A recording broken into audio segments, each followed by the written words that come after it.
Crystal is out here trying to spin a new narrative, how he's a victim of cancel culture. Let's check it out. My son falls down, hits his knee. He's crying, and I know it's okay, and he doesn't because he's never hit his knee before.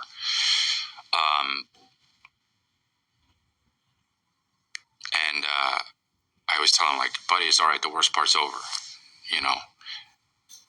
And you think,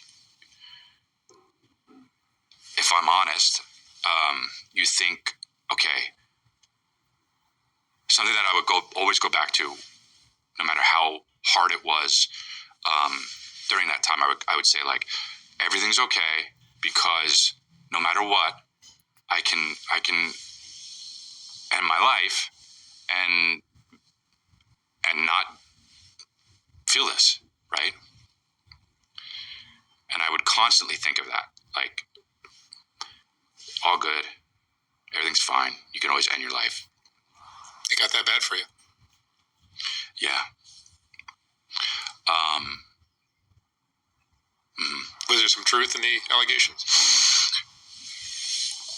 I was a womanizer, and that's the truth.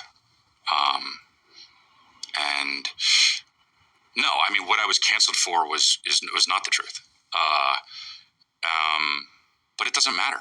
That's just, perception is kind of a lot of people. I was out there having sex all the time with people I barely knew, you know, and I realize how that can get. You don't know people, so how do you, if you don't know them, you don't know what they're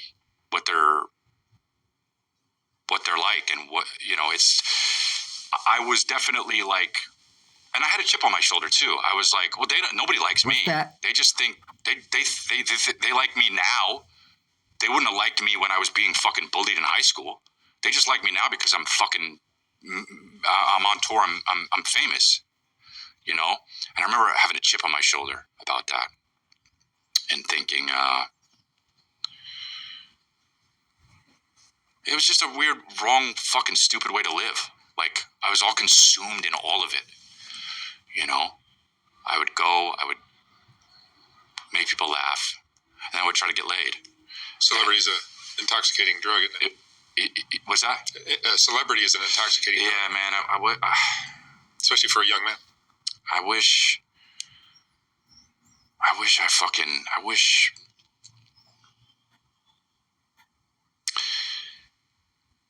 it's a weird thing because it's like everyone thinks it's the goal is to be famous.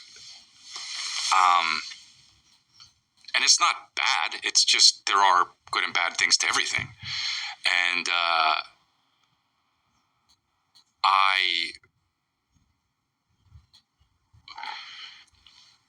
it's just hard. You can't surround yourself with people that are just like,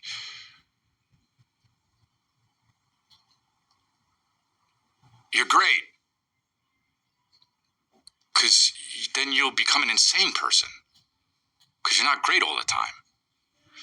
I remember thinking, like, I remember too, my dad, when I was,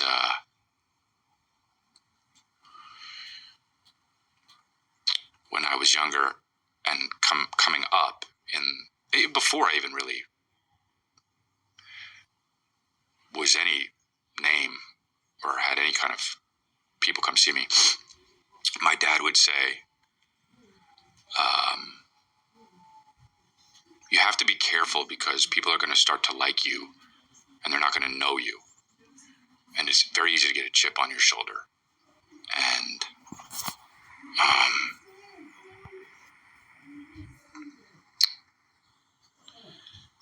don't let that consume you. And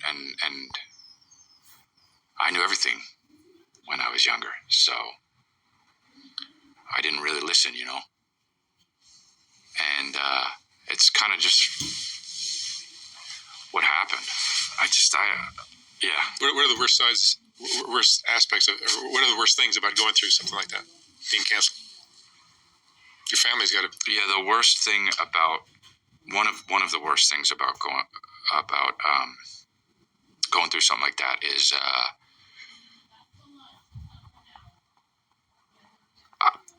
people think that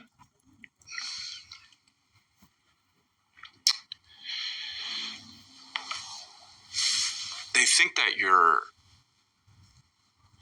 who you are online, and that your Instagram is reality, and you show the good moments on Instagram. I was off the internet for a year or so, and it wasn't good. It was only bad. And one of the worst parts, though, about it is that people. I don't think that they realize how much that stuff doesn't just affect. It doesn't affect only you. It affects your. It affects your dad. It affects your mom. It affects your family and your loved ones. And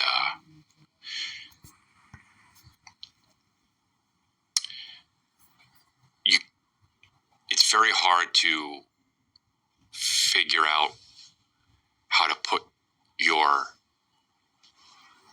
house on fire out when people are mad at the thing that's not the problem,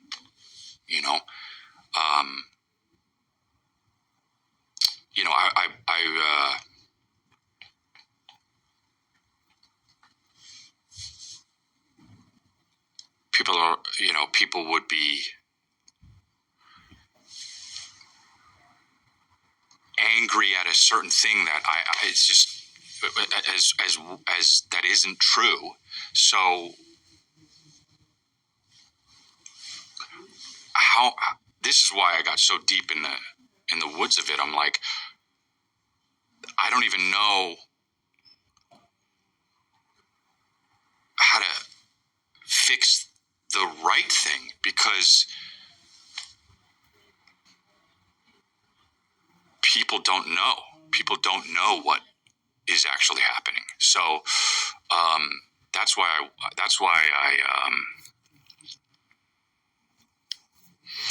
I couldn't really. Yeah, that's why I wanted to. That's why I didn't want to. That's why I wanted to.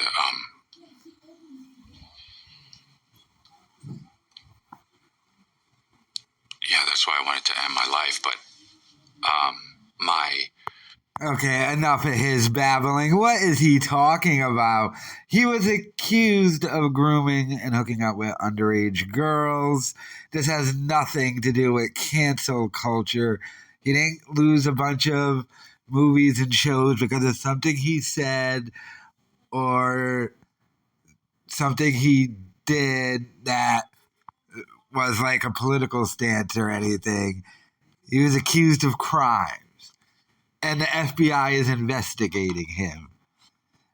Now, some of the claims by some of the women I don't care about because they're of age, and if all you got on Chris D'Elia is he's a creep, well, people are allowed to be creeps.